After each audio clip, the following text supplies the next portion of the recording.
प्राचीन समय की बात है।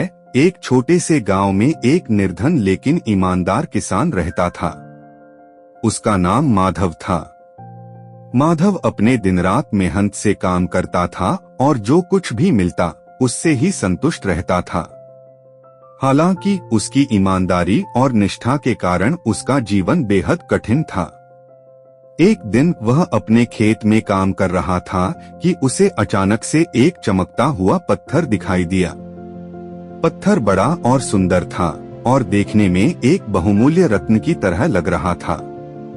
माधव के मन में विचार आया कि अगर वह इस पत्थर को बेच दे तो उसकी गरीबी दूर हो सकती है। लेकिन फिर उसने सोचा कि यह पत्थर उसका नहीं है, यह तो उसे बस यूं ही मिल गया है।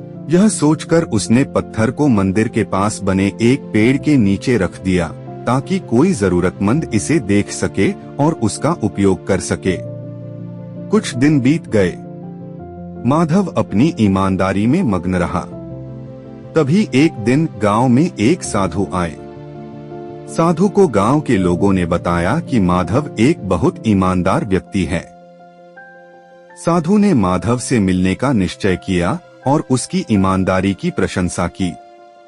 उन्होंने माधव से पूछा कि क्या उसने अपने जीवन में कभी किसी बड़े प्रलोभन का सामना किया है और कैसे उसने उसे पार किया है।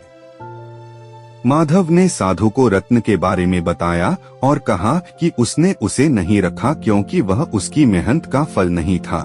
साधु उसकी ईमानदारी और निष्ठा से प्रभावित हुए और उन्होंने उसे आशीर्वाद दिया। साधु ने कहा, ईमानदारी का फल अवश्य मिलता है, भले ही वह समय पर मिले या न मिले, लेकिन इसका प्रभाव अमूल्य होता है। साधु ने माधव को एक सोने की थैली दी और कहा कि इसे वह अपनी मेहनत की सच्चाई और ईमानदारी का इनाम समझे। माधव की जिंदगी बदल गई, लेकिन उसने कभी अपनी ईमानदारी नहीं छोड़ी। वह आज भी उसी सादगी और निष्ठा के साथ अपने खेतों में काम करता है और दूसरों की मदद करता है। गांव के लोग उसकी कहानी सुनकर प्रेरित होते हैं और उसकी तरह ईमानदारी और सत्यनिष्ठा का पालन करने का प्रयास करते हैं। इस कहानी से यह सीख मिलती है कि ईमानदारी का फल भले ही देर से मिले, लेकिन उसका मूल्य हमेशा ही बड़ा होता है। जीवन में सच्चाई और ईमानदारी के मार्ग पर चलने से व्यक्ति सच्चे सुख और संतोष को प्राप्त करता है।